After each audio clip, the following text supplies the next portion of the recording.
Le gobelet de café glacé coula sur la chemise blanche, tachant le tissu qui avait été lavé tant de fois qu'il commençait à devenir transparent aux coutures. La serveuse regarda l'homme en costume italien qui venait de lui jeter la boisson dessus, et ses yeux la brûlèrent. Pas de colère. D'humiliation pure. « Tu es sourde ou stupide ?» cria l'homme d'affaires au milieu du café de luxe, faisant s'arrêter tous les clients pour assister au spectacle. « J'ai demandé un café chaud. » « Chaud. Est-ce si difficile à comprendre ?» Elle inspira profondément, essuyant le liquide collant qui dégoulinait de son uniforme. Elle avait besoin de ce travail. Sa mère était malade à la maison, les factures s'entassaient sur la table de la cuisine, et ce salaire misérable était tout ce qu'elles avaient. « Excusez-moi, monsieur. Je vais vous en apporter un autre immédiatement. Je ne veux plus rien de cet endroit immonde. » Il se leva brusquement, renversant la chaise. « Vous embauchez n'importe quel incompétent de la rue. C'est une honte. » C'est alors qu'elle remarqua le jeune homme assis à côté de lui. Jeune, une vingtaine d'années peut-être, avec des yeux tristes qui semblaient présenter des excuses silencieuses. Il n'avait pas prononcé un mot pendant toute la scène. Il observait seulement son père avec une expression de douleur qu'elle connaissait bien. C'était le regard de quelqu'un habitué à être invisible. L'homme d'affaires remarqua qu'elle regardait son fils et eut un rire cruel. « Ah, tu t'intéresses à mon fils ?» se moqua-t-il bruyamment, s'assurant que tout le monde l'entende. « Oublie, ma chère. Il n'est même pas capable de commander un café. Imagine pour séduire une femme. » Le jeune homme baissa les yeux, les joues rouges de honte. Quelque chose se brisa en elle en voyant cela. Ce n'était pas seulement de la colère contre cet homme arrogant. C'était de la reconnaissance. Elle connaissait cette douleur. D'ailleurs, les yeux de l'homme d'affaires brillèrent d'une lueur malveillante. « Tu veux savoir ce qui est drôle ? Mon fils ici est sourd. Totalement inutile. Il ne peut même pas parler correctement. Il rit comme s'il venait de raconter la meilleure blague du monde. Je te le donne en mariage si tu arrives à lui parler en langue des signes. Je parie que tu ne sais même pas ce que c'est, n'est-ce pas ?» Le silence dans le café était assourdissant. Certains clients fixaient leurs assiettes, gênés. D'autres regardaient avec une curiosité morbide. La gérante s'approchait rapidement, visiblement inquiète à l'idée de perdre un client riche. Mais elle ne pensait plus à son emploi, ni aux factures. Elle regardait ce jeune homme, la tête baissée comme s'il voulait disparaître, et quelque chose d'ancien se réveilla en elle. Elle s'approcha de la table, ignorant le café qui goûtait encore de son uniforme. Avec des gestes délibérés et précis, ses mains commencèrent à bouger dans l'air. Des signes clairs, fluides, chargés d'émotion. « Ton père ne te mérite pas. Tu es bien plus que ce qu'il peut voir. » Le jeune homme releva la tête si vite qu'il faillit renverser le verre d'eau. Ses yeux s'écarquillèrent, incrédules. Pendant un instant, il la fixa simplement, tentant de comprendre l'impossible. Puis, lentement, ses mains tremblèrent dans l'air. « Tu sais. » »« Je sais. » Elle sourit, et ce fut un sourire sincère, plein de chaleur. « Et tu n'es pas invisible. Pas pour moi. » L'homme d'affaires resta muet. Pour la première fois depuis qu'il était entré dans le café, il n'avait rien à dire. Sa bouche s'ouvrit et se referma comme celle d'un poisson hors de l'eau. « Comment tu » balbutia-t-il, son arrogance s'effondrant. « J'ai appris quand j'avais 10 ans. » Elle continua à parler avec les mains, traduisant en même temps pour le père. « Il y avait un garçon dans ma rue. Personne ne lui parlait. Personne n'essayait. Alors j'ai appris. Parce qu'il méritait d'être entendu. » Le fils de l'homme d'affaires se leva, ses mains bougeant frénétiquement maintenant, des années de silence se déversant en signes précipités. « Personne ne m'a jamais. Mon père a toujours dit que j'étais un fardeau, que je ne servais à rien, que je faisais honte à la famille. » Elle traduisit chaque mot à voix haute, regardant directement l'homme d'affaires dans les yeux. Il pâlit. « Tais-toi, » dit l'homme, mais sa voix avait perdu toute sa force. « Tu ne sais pas de quoi tu parles. »« Je sais exactement de quoi je parle, » répondit-elle calmement. « Vous avez fait un pari, non ? Vous avez dit que vous me marieriez à votre fils si je savais la langue des signes. Eh bien, je sais. J'attends que vous teniez parole. » La gérante arriva enfin à la table, essoufflée. « Mademoiselle, s'il vous plaît, retournez au travail. Monsieur Brandao, 1000 excuses pour cet incident. » Incident. La serveuse se tourna vers la gérante. « L'incident, c'est de traiter votre fils comme s'il était moins qu'humain. L'incident, c'est de se moquer de quelqu'un parce qu'il est différent. » L'homme d'affaires attrapa violemment le bras de son fils. « On s'en va. Maintenant. » Mais le jeune homme ne bougea pas. Pour la première fois, il regarda son père dans les yeux avec autre chose que de la peur. C'était de la détermination. Ses mains bougèrent à nouveau, et elle traduisit. « Non. Je veux rester. Je veux lui parler. »« Tu ne feras rien de tout ça, » cria presque le père. « Monte dans la voiture. » Immédiatement. La serveuse vit la lutte intérieure dans les yeux du jeune homme. Elle vit la peur née d'années d'abus émotionnels se battre contre une lueur d'espoir qui venait de naître. Et elle savait exactement ce qu'il ressentait. Elle avait été à cette place bien des fois, à choisir entre la sécurité et la dignité. « Tu n'as pas besoin d'y aller, » dit-elle avec les mains, pour lui seul. « Tu as une voix. Utilise-la. » L'homme d'affaires comprit qu'il avait perdu le contrôle de la situation. Son visage devint rouge de colère. « Tu es renvoyé, » gronda-t-il à la serveuse. « Gérante, j'exige que cet employé soit licencié immédiatement. Elle provoque un scandale, harcèle mon fils, crée une scène ridicule. » La gérante regarda tour à tour le riche client et la pauvre employée. Le choix était évident. Il l'avait toujours été. « Je suis désolé, » dit la gérante, sans la moindre émotion. « Vous devez prendre vos affaires et partir. » Elle hocha lentement la tête. Bien sûr. C'était toujours ainsi. Les pauvres payaient toujours le prix. Mais quand elle regarda le jeune homme, elle vit quelque chose qui rendait tout cela digne d'être vécu. Il souriait. Un petit sourire, timide, mais réel. Peut-être le premier vrai sourire depuis des années. Elle commença à se retourner pour partir quand elle sentit une main sur son bras. Le jeune homme la tenait. Ses yeux suppliaient. « Ne pars pas. S'il te plaît. Tu es la première personne qui me voit vraiment. » L'homme d'affaires tira brutalement son fils. « Ça suffit. On s'en va. » Mais tandis qu'ils étaient traînés hors du café, le jeune homme se retourna une dernière fois. Et d'une main libre, il fit un signe rapide. « Merci. » Elle resta là, debout au milieu du café silencieux, l'uniforme taché et le travail perdu. Mais quelque chose avait changé. Elle avait allumé une flamme en quelqu'un qui avait passé sa vie entière dans l'obscurité. Et d'une certaine manière, elle savait que ce n'était pas la fin. Ce n'était que le début.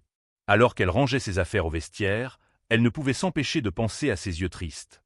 À la façon dont il s'était illuminé quand elle lui avait parlé. Au courage qu'il avait eu de lui saisir le bras, même avec son père furieux à côté. Elle ne le savait pas encore, mais cette rencontre allait tout changer. Pour eux deux. Si cette histoire vous plaît, n'oubliez pas de vous abonner à la chaîne. La mère était assise dans le fauteuil à bascule lorsque sa fille rentra à la maison. L'appartement était petit, avec des infiltrations au plafond et des meubles qui avaient connu des jours meilleurs. Mais il était propre. Toujours propre. Elle tenait à ce que ce soit ainsi. « Tu es rentré tôt. » commenta la mère, sans lever les yeux de son tricot. Puis elle remarqua l'uniforme taché et le sac dans les mains de sa fille. Que s'est-il passé? Elle raconta tout. Chaque mot, chaque geste, chaque moment de cette matinée surréaliste. Lorsqu'elle eut fini, elle s'attendait à une réprimande. Elle s'attendait à ce qu'on s'inquiète de comment elle paierait les factures. Elle s'attendait à tout sauf au sourire fier qui s'étira sur le visage fatigué de sa mère. « Tu as fait ce qu'il fallait. » dit simplement la mère. La dignité n'a pas de prix. Mais la dignité ne payait pas les médicaments. La dignité ne mettait pas de nourriture sur la table. Elle le savait en comptant les billets restants de son dernier salaire. Cela ne suffirait pas. Jamais. Le téléphone sonna 3 jours plus tard. Numéro inconnu. Elle faillit ne pas répondre. Allô? Silence. Puis, la respiration de quelqu'un à l'autre bout. Elle s'apprêtait à raccrocher quand elle entendit des sons. Pas des mots. Juste des sons qu'elle reconnut immédiatement. Quelqu'un essayant de parler, mais sans réussir à former correctement les mots. « C'est moi. » dit-elle doucement. « Du café. Vous avez réussi à obtenir mon numéro ?» Encore des sons. Frustration évidente. Puis le téléphone fut raccroché. 2 minutes plus tard, un message texte arriva. « Désolé. Je n'arrive pas bien à parler au téléphone. C'est difficile. Pouvez-vous nous rencontrer? S'il vous plaît. J'ai besoin de parler à quelqu'un.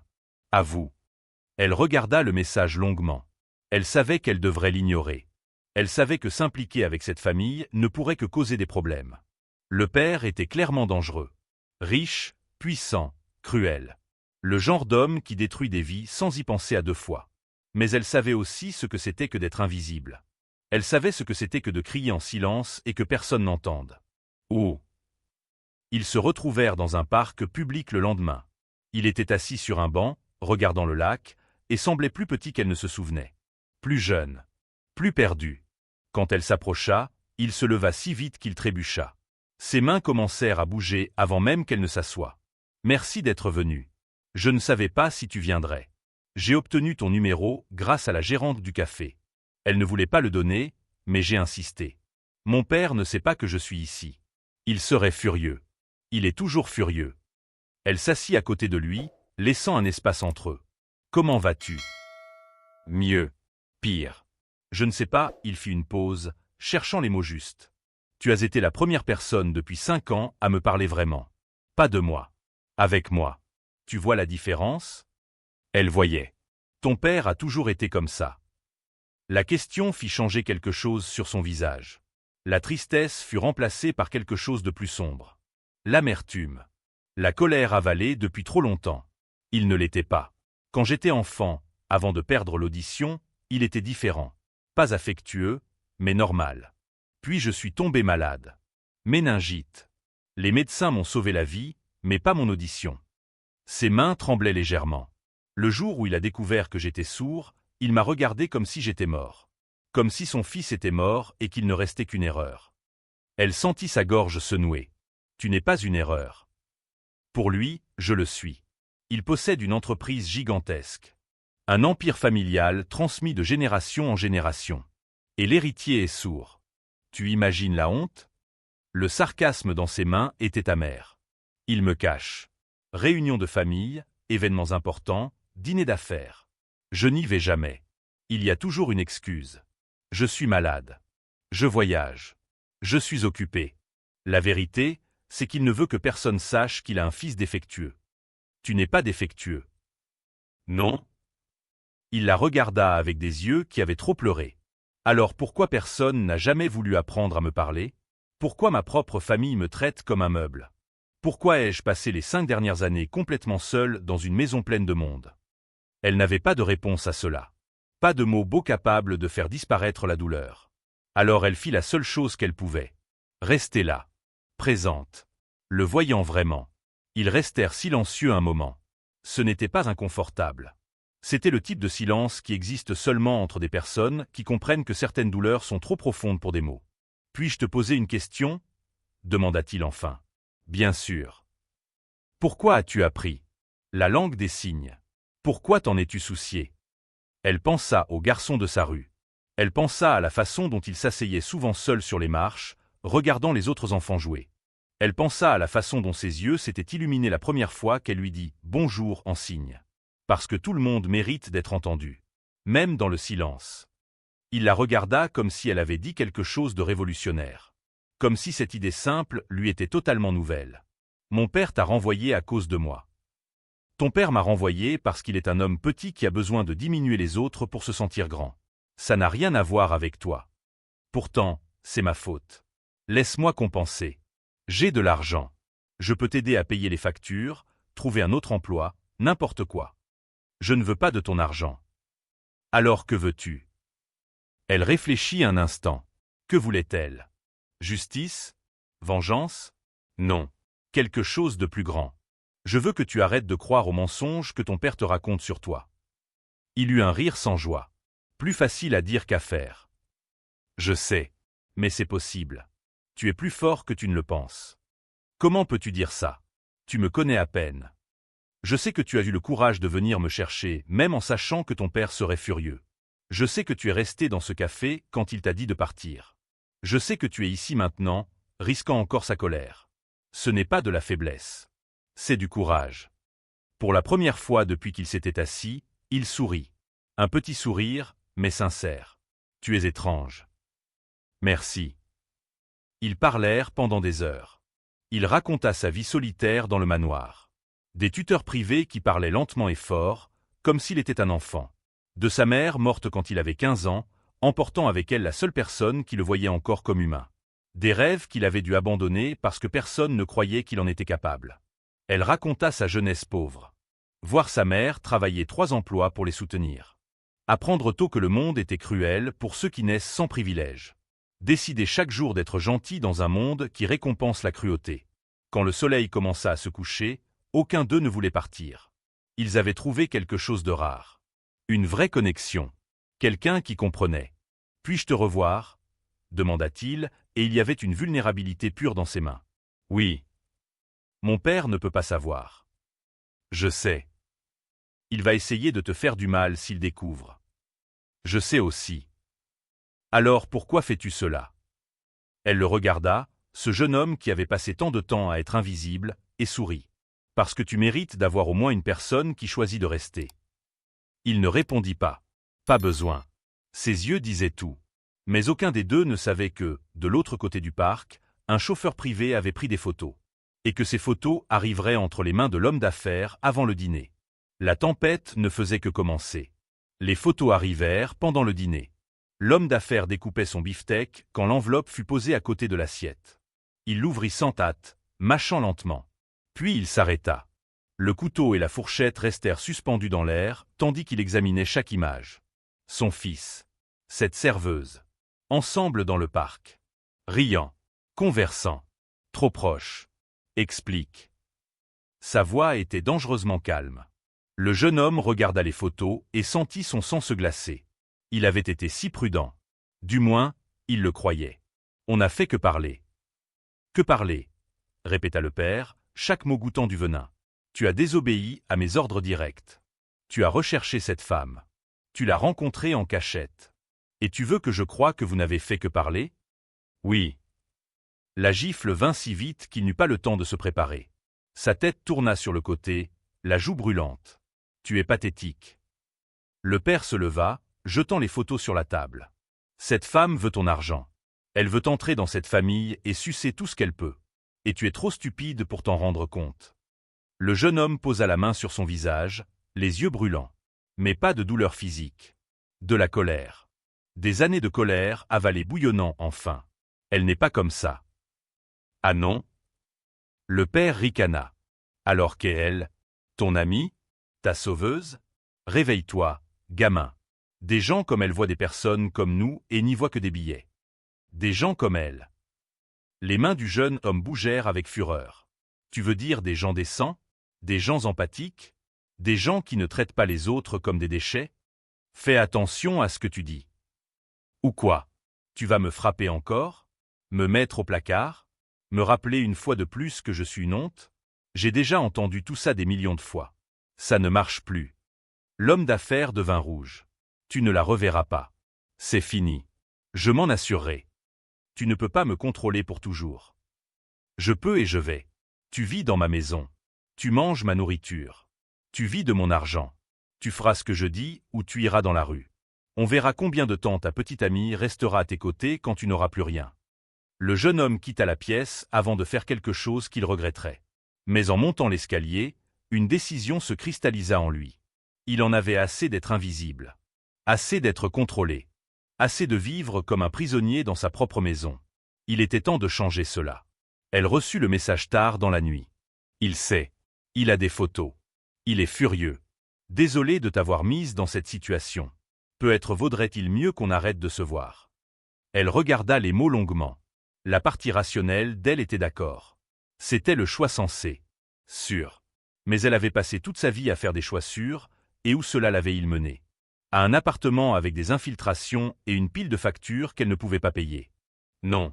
Nous n'allons pas arrêter. Mais il faut être plus malin. Comment? On se verra à la bibliothèque publique. Lundi, mercredi et vendredi. Section technologie. Personne ne se doutera de rien. Et qu'est-ce qu'on fera là? Elle sourit en tapant. Tu vas m'apprendre le business de ton père. Et je vais t'apprendre à te battre. Dans les jours suivants, elle fit quelque chose qu'elle n'avait jamais fait auparavant. Elle chercha. L'entreprise du père était énorme, avec des dizaines de divisions et des milliers d'employés. Mais il n'y avait rien en matière d'accessibilité. Rien pour les personnes en situation de handicap. C'était comme si elle n'existait simplement pas dans son monde. Et là se trouvait l'opportunité. Quand ils se retrouvèrent à la bibliothèque, elle avait un carnet rempli de notes. Ton entreprise n'a aucun programme d'inclusion. Aucune initiative pour embaucher des personnes en situation de handicap. Aucune technologie d'assistance. Rien. Mon père n'y croit pas. Il pense que c'est une perte d'argent. Il a tort. Il existe des incitations fiscales, des programmes gouvernementaux, une image positive. Ça a même du sens financièrement. Mais ce n'est pas une question d'argent. c'est faire ce qui est juste. Que proposes-tu? Elle se pencha en avant, les yeux brillants. Tu vas créer un projet. Un programme complet d'inclusion et d'accessibilité. Tu le présenteras au conseil d'administration. Tu montreras à ton père et à tous ceux qui doutent de toi que tu n'es pas inutile. Que tu es capable. Que tu peux diriger. Il la regarda comme si elle avait perdu la raison. Je ne peux pas faire ça. Mon père ne me laisserait jamais présenter quoi que ce soit. Il me laisse à peine entrer dans l'immeuble de l'entreprise. Alors on va le faire tenir. Mais d'abord, tu dois avoir quelque chose d'aussi bon qu'il ne pourra pas ignorer. Ils travaillèrent pendant des semaines. Elle recherchait le jour, utilisant les ordinateurs de la bibliothèque. Lui écrivait la nuit, enfermé dans sa chambre. Ensemble, ils bâtirent quelque chose d'extraordinaire. Un programme qui non seulement embaucherait des personnes en situation de handicap, mais créerait un environnement où elles pourraient s'épanouir. Technologie adaptative. Formation à la langue des signes pour tous les employés. Espace accessible. Mentorat. Opportunités réelles. Mais ils savaient qu'un bon projet ne suffirait pas. Ils avaient besoin d'un moyen de forcer le père à écouter. Il y a une réunion trimestrielle avec les investisseurs le mois prochain, expliqua-t-il. C'est quand mon père présente les résultats et les plans futurs. Tous les grands investisseurs seront là. Tu peux y entrer. Techniquement, je suis héritier. J'ai le droit d'y être. Mais mon père m'en empêche toujours. Et si tu te contentais d'apparaître? Il me mettrait dehors. Devant tous les investisseurs, il risquerait de leur montrer comment il traite son propre fils. Il réfléchit un instant, puis sourit. Tu es diabolique. Je suis pratique. Ton père tient à l'apparence. Usons ça contre lui. Mais il y avait un problème. Il avait besoin de quelqu'un pour interpréter pendant la présentation. Quelqu'un qui connaisse la langue des signes et en qui on puisse avoir confiance. Il n'y avait qu'une personne.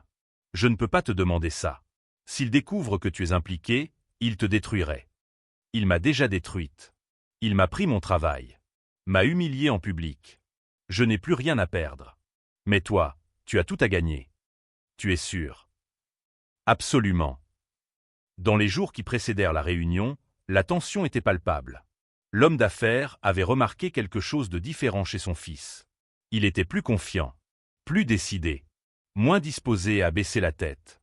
Cela le rendait nerveux. « Que est-ce que tu prévois ?» demanda le père lors du petit déjeuner. « Rien. »« Menteur. Je te connais. Tu mijotes quelque chose. Peut-être que j'ai appris du meilleur. » Le père plissa les yeux, mais ne dit rien. Il augmenterait la sécurité à la réunion. Par précaution. La nuit précédant la présentation, elle dormit à peine. Sa mère entra dans la chambre et s'assit au bord du lit. « Tu as peur. » Terrifié. « Parfait. Ça veut dire que tu t'en soucies. Ça veut dire que c'est réel. » La mère lui prit la main. « Tu fais quelque chose de courageux. Pas pour toi. Pour lui. C'est de l'amour, ma fille. Le genre qui vaut la peine qu'on se batte. Et si ça tourne mal? Et si ça marche? » Elle n'avait pas de réponse définitive. Mais quand le soleil se leva, elle était prête. Vêtements simples mais dignes. Cheveux attachés. Carnet avec toutes les notes. Et une détermination venue d'un endroit profond. Il la retrouva à un pâté de maison de l'immeuble de l'entreprise. Dernière chance d'abandonner, dit-il, mais ses yeux imploraient qu'elle reste. Hors de question. Mon père va être furieux. Laisse-le. Il peut nous détruire. Ou nous pouvons détruire ses mensonges. Sur toi. Sur des gens comme toi. Sur ce qui est possible quand quelqu'un choisit simplement de croire.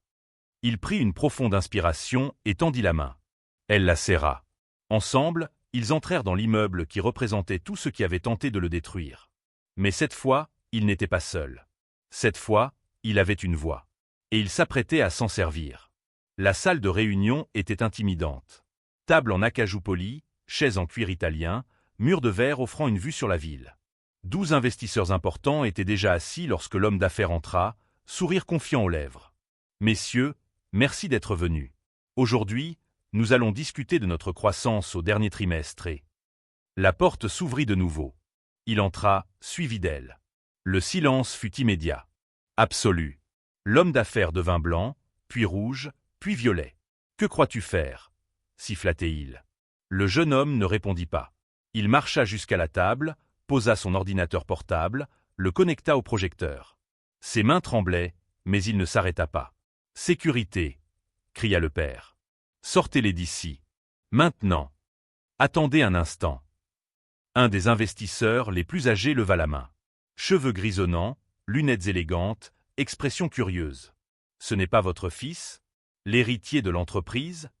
L'homme d'affaires ouvrit et ferma la bouche. « Oui, mais il n'a rien à présenter. Il ne... » Laissez le jeune homme parler. « Ou signer. Vous avez un interprète ?» L'investisseur regarda vers elle. « Oui. » dit-elle, voix ferme malgré son cœur qui battait la chamade. « Alors écoutons ce qu'il a à dire. Après tout, s'il est l'héritier, nous devons connaître ses idées. N'est-ce pas ?» L'investisseur regarda directement l'homme d'affaires, le défiant de contredire publiquement. Le père n'avait pas le choix. S'asseoir et regarder ou révéler à tous comment il traitait son fils. Il s'assit, mâchoire serrée, yeux promettant vengeance. Le jeune homme commença. Ses mains bougeaient, et elle traduisit avec clarté et passion. « Je m'appelle. » dit-elle son nom à voix haute. « Et aujourd'hui, je viens présenter quelque chose que notre entreprise aurait dû faire depuis des années. Un programme complet d'inclusion et d'accessibilité pour les personnes en situation de handicap. » La diapositive suivante montra des statistiques impressionnantes. Des millions de personnes handicapées dans le pays. Des talents gaspillés. Des marchés inexploités. Actuellement, notre entreprise n'a aucune initiative dans ce domaine. 0 embauche de personnes handicapées. 0 technologie d'assistance. 0 programme de développement. Nous ignorons non seulement une responsabilité sociale, mais aussi une opportunité commerciale. Certains investisseurs se penchèrent en avant, intéressés. L'homme d'affaires resta rigide, mais elle remarqua quelque chose dans ses yeux. Ce n'était pas seulement de la colère. C'était de la peur. Le jeune homme continua, détaillant chaque aspect du programme. Partenariat avec des organisations spécialisées. Adaptation dans les bureaux. Formation obligatoire à la diversité. Objectifs d'embauche. Mentorat. Développement de carrière. Mais il ne s'agit pas seulement de charité. Elle traduisit, capturant l'intensité dans ses signes. Il s'agit d'intelligence en affaires. Les entreprises inclusives ont 28% de revenus en plus. Elles ont une meilleure réputation. Elles attirent de meilleurs talents et font une vraie différence dans la vie des gens. Puis vint la diapositive qui changea tout. Une simulation financière montrant coûts, incitations fiscales et retours sur investissement projeté. Les chiffres étaient solides, irréfutables. En 5 ans, ce programme non seulement se financerait, mais générerait un profit supplémentaire de 15%, tout en transformant des vies. Une investisseuse, femme d'âge moyen à l'expression sérieuse, leva la main. C'est impressionnant. Pourquoi n'avons-nous pas mis en place quelque chose comme ça avant? L'homme d'affaires toussa. Eh bien, nous avons toujours priorisé d'autres secteurs. Avec tout le respect que je vous dois. Le jeune homme interrompit par les signes. La raison est simple. Mon père ne croit pas que des gens comme moi ont de la valeur. Il a passé les 5 dernières années à me cacher parce qu'avoir un fils souronte la réputation de la famille parfaite. Le choc dans la salle était visible. Certains investisseurs regardaient l'homme d'affaires mal à l'aise. D'autres fixaient le jeune homme, attendant qu'il continue. Je sais parce que je vis cela tous les jours. Je suis traité comme un meuble. Ignoré lors des réunions familiales. Interdit d'assister aux événements publics. Mon propre père refuse d'apprendre la langue des signes parce que cela signifierait admettre que j'ai un handicap. Ces signes étaient chargés d'émotions brutes. Mais je ne suis pas moins capable. Je ne suis pas moins intelligent. Je ne suis pas moins humain. Et il existe des millions comme moi qui méritent la chance de prouver leur valeur. L'homme d'affaires se leva brusquement. C'est ridicule. Il vous manipule avec une histoire triste. Ce projet est amateur, mal pensé. Amateur? Un autre investisseur ouvrit sa tablette, où il avait clairement lu le document avant. J'ai revu les chiffres. C'est mieux structuré que la moitié des projets que nous avons approuvés l'année dernière. Et l'analyse du marché est brillante. Il ne l'a pas fait seul. Le père pointa vers elle. Cette femme l'a manipulée. Elle veut de l'argent, elle utilise mon fils. Elle a un nom. Le jeune homme frappa la table, attirant l'attention. Et elle m'a aidé parce que c'est une personne décente. Quelque chose que vous ne pouvez pas comprendre parce que vous ne l'êtes jamais été. La salle éclata en murmures. L'investisseur le plus âgé leva la main pour demander le silence. Je pense que nous devons voter. Qui est pour mettre en place ce programme, avec le jeune homme ici à la tête de l'initiative? 9 mains se levèrent. Seules 3 restèrent baissées, dont celle de l'homme d'affaires. Approuvé. Félicitations, jeune homme. Vous venez d'obtenir votre premier projet dans l'entreprise. Le père était livide. Vous ne pouvez pas faire ça. Je suis le PDG. Je décide. Vous êtes le PDG qui travaille pour nous, dit froidement l'investisseuse. Et franchement, je suis horrifié par ce que j'ai entendu aujourd'hui. Vous avez caché votre propre fils? Refusé de considérer un programme lucratif par préjugé personnel? Ce n'est pas seulement moralement répugnant. C'est de la mauvaise gestion. Je suis d'accord, ajouta l'investisseur le plus âgé. Nous allons avoir une conversation sérieuse sur le leadership et les valeurs de cette entreprise. Mais pour l'instant, ce projet va de l'avant. Et vous? Il la regarda. Quel est votre nom? Elle dit son nom, voix ferme. Vous êtes engagée comme consultante en accessibilité. Salaire du marché, contrat de 2 ans, accès total aux ressources de l'entreprise. Sans objection. Ce n'était pas une question. C'était un ordre. L'homme d'affaires ne dit rien. Il n'y avait rien à dire. Il avait perdu. Complètement. Quand la réunion se termina, les investisseurs félicitèrent le jeune homme. Lui serrèrent la main, posèrent des questions sur le projet, le traitèrent comme un égal. Certains demandèrent même ses coordonnées, intéressés à mettre en place des programmes similaires dans leurs propres entreprises. Le père resta seul dans un coin de la salle, regardant tout s'effondrer. Son contrôle. Son pouvoir. Sa narration soigneusement construite. Quand tout le monde partit, il s'approcha enfin de son fils. « Tu m'as humilié devant les investisseurs. » Non. Les signes étaient calmes maintenant. Décidé. C'est toi qui t'es humilié. Pendant des années. J'ai juste montré la vérité. Tu vas le regretter. Peut-être. Mais pour la première fois de ma vie, je suis fier de moi. Et ça vaut toutes les conséquences. L'homme d'affaires regarda elle, poison pur dans les yeux. Tu as empoisonné mon fils contre moi. Ton fils n'avait pas besoin de poison. Il avait juste besoin de quelqu'un qui croit en lui. Tu aurais pu être cette personne. Mais tu as choisi d'être l'antagoniste de sa vie. Il fit un pas menaçant, mais le fils se plaça entre eux. Ne la touche pas. Plus jamais. Père et fils se fixèrent. Des années d'abus d'un côté. Des années de silence forcé de l'autre. Mais le silence était terminé. Tu n'es plus mon fils. Parfait. Parce que tu n'as jamais été mon père. L'homme d'affaires sortit en claquant la porte. Et tandis que le bruit résonnait, elle vit quelque chose d'extraordinaire se produire. Le jeune homme commença à pleurer. Pas de tristesse. De soulagement. De libération. Des années de poids enfin lâchées. Elle le serra dans ses bras, et il pleura sur son épaule. Il pleura pour l'enfance perdue. Pour le père qu'il n'a jamais eu. Pour la douleur d'être invisible dans sa propre maison. Mais il pleura aussi de joie. Parce que pour la première fois, il avait utilisé sa voix. Et le monde avait entendu. 6 mois plus tard, l'entreprise était méconnaissable. Les couloirs qui résonnaient autrefois uniquement du bruit des chaussures de luxe vibraient maintenant d'une vraie diversité. Des personnes en fauteuil roulant circulaient sur des rampes récemment installées. Des employés aveugles utilisaient des technologies de pointe. Et dans chaque département, au moins 3 personnes connaissaient la langue des signes. Le changement n'a pas été facile. Il y a eu de la résistance. Les anciens employés se plaignaient des adaptations. Certains dirigeants remettaient en question les coûts. Mais les chiffres ne mentent pas. La productivité avait augmenté de 17%. La satisfaction des employés atteignait un niveau historique. Et les médias avaient transformé l'entreprise en exemple de responsabilité sociale. Elle arrivait désormais tous les jours par la porte principale. Plus l'entrée des employés du café. La porte principale, avec son nom sur un badge officiel. Consultante en accessibilité.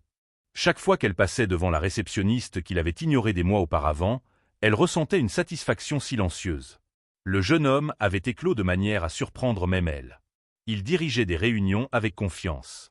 Prenait des décisions importantes. Gagnait le respect non par pitié, mais par compétence réelle. Il utilisait encore des interprètes dans certaines situations, mais ils étaient désormais des outils, non des béquilles. Et de plus en plus de personnes dans l'entreprise apprenaient la langue des signes, rendant les interprètes moins nécessaires. Mais l'homme d'affaires avait disparu des opérations quotidiennes.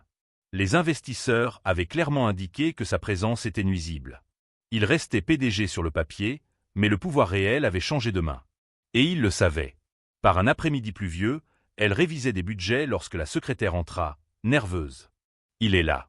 Il veut te parler. » Il n'était pas nécessaire de demander qui. Elle sentit l'estomac se serrer, mais acquiesça.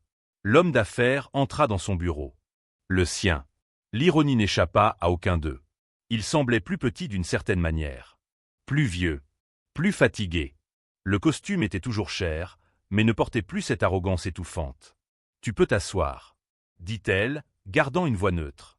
Il s'assit, regardant autour de l'espace qu'elle avait transformé. Des photos d'employés réussis couvraient les murs. Des certificats de reconnaissance. Des articles de journaux sur le programme d'inclusion. « Tu as gagné », dit-il enfin. « C'est ce que tu veux entendre. » Il ne s'agissait pas de gagner. Non. Il laissa échapper un rire amer. « Tu as pris mon fils, transformé mon entreprise, m'a fait passer pour un monstre devant le monde entier. Si ce n'est pas gagné, je ne sais pas ce que c'est. Je n'ai pas pris ton fils. Tu l'as éloigné pendant des années. J'étais simplement là quand il avait besoin de quelqu'un. » Un silence lourd remplit l'espace entre eux. « Pourquoi es-tu ici ?» demanda-t-elle. Il inspira profondément, comme si les mots suivants étaient physiquement douloureux à prononcer. « Ma femme, sa mère, avant de mourir, m'a fait promettre quelque chose. Que je prendrais soin de notre fils. Que je ne laisserais pas son handicap définir sa vie. J'ai promis. » Sa voix se brisa. « Et j'ai brisé cette promesse tous les jours pendant 5 ans. » Elle ne dit rien. Elle attendit simplement. Je ne savais pas comment gérer. Quand il a perdu l'audition, j'ai eu l'impression de perdre mon fils. Le garçon qui courait dans la maison en riant, qui m'appelait papa de cette voix aiguë d'enfant. Soudain, il était silencieux, et je ne savais pas comment l'atteindre. Alors j'ai arrêté d'essayer. Des larmes coulaient maintenant sur son visage. Je me suis convaincu qu'il était moins capable. Que je le protégeais en le cachant. Mais en réalité, je me protégeais moi-même. Protégeais mon ego de l'admettre, j'avais un fils imparfait. Il n'a jamais été imparfait. Tu as juste refusé de le voir. Je le sais maintenant. Le voir à cette réunion, présenter quelque chose d'aussi brillant, si bien pensé. Voir les investisseurs le respecter. Le voir enfin confiant et heureux. Il s'essuya le visage du revers de la main. J'ai réalisé que j'avais passé 5 ans à détruire le seul vrai cadeau que ma femme m'avait laissé. Notre fils. Elle ressentit quelque chose d'inattendu. Pas le pardon. Pas encore. Mais de la compassion. Cet homme avait été un monstre, oui. Mais aussi un père brisé qui avait perdu son chemin. Que veux-tu de moi? Rien. Je ne mérite rien. Mais je voulais que tu saches que je vais commencer une thérapie. J'apprendrai la langue des signes, même s'il ne me pardonne jamais. Et je vais donner la moitié de ma fortune personnelle pour étendre le programme d'inclusion. Pas pour me racheter. C'est impossible. Mais parce que c'est le minimum que je peux faire. Tu devrais dire ça à ton fils, pas à moi. J'ai essayé. Il ne veut pas me voir. Et je comprends. Je n'ai pas le droit de demander son pardon. Mais je pensais que tu devais savoir. Tu m'as montré quelque chose que j'avais oublié. Que la vraie force ne vient pas du contrôle ou de l'argent. Elle vient de l'empathie. De voir les autres comme des humains complets, pas comme des outils ou des déceptions. Il se leva pour partir, puis fit une pause à la porte. Merci. De ne pas avoir abandonné mon fils quand tout le monde l'a fait. D'avoir été ce que j'aurais dû être. Après son départ, elle resta assise longtemps, réfléchissant. Il n'y avait pas de fin parfaite ici. Pas de rédemption complète. Juste un homme commençant à comprendre le poids de ce qu'il avait fait. Et peut-être que cela suffisait pour commencer. 3 mois plus tard, le programme d'inclusion remporta un prix national. La cérémonie était élégante, pleine de personnalités importantes. Le jeune homme et elle montèrent sur scène ensemble pour recevoir la reconnaissance. Lorsqu'il commença son discours en langue des signes, avec elle pour traduire, de nombreuses larmes coulaient dans les yeux des spectateurs. Ce prix n'est pas à moi. Il appartient à chaque personne qui a été ignorée, sous-estimée ou rendue invisible pour être différente. Il appartient à la femme extraordinaire à mes côtés, qui a choisi de voir la valeur là où d'autres ne voyaient que des défauts. Et il appartient à tous ceux qui croient que l'inclusion n'est pas de la charité, mais une justice fondamentale. Dans les coulisses après la cérémonie, sa mère attendait avec un sourire fier. Et au fond de la salle, presque caché parmi les ombres, l'homme d'affaires observait. Il ne s'approcha pas. Il n'essaya pas de parler. Il regarda simplement son fils briller, et pour la première fois depuis des années, il sourit avec fierté sincère.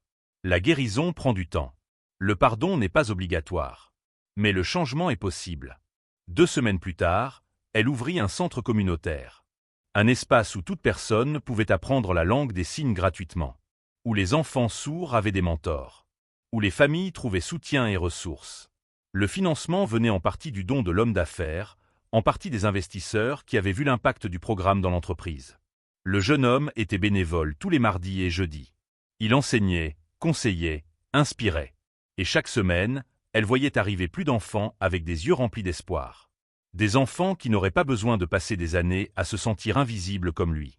Un samedi tranquille, alors qu'il rangeait les chaises après un cours, il fit une pause. « Puis-je te poser une question ?»« Toujours. »« Pourquoi ? Pourquoi as-tu fait tout ça ? Risquer ton emploi, affronter mon père, changer toute ta vie. Pourquoi ? » Elle pensa aux garçons de sa rue tant d'années auparavant.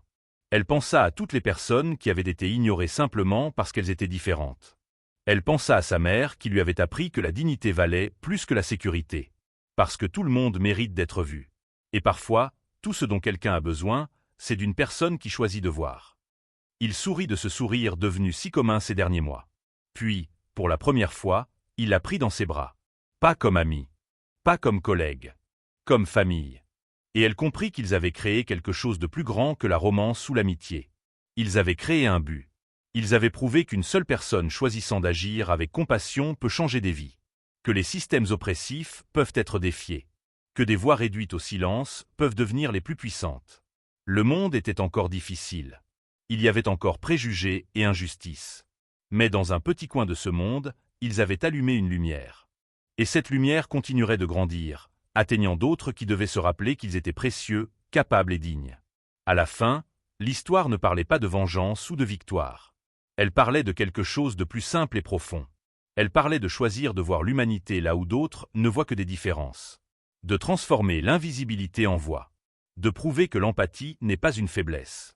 C'est la force la plus puissante qui existe. Si vous avez aimé cette histoire et voulez voir plus de contenus inspirants, n'oubliez pas de vous abonner à la chaîne.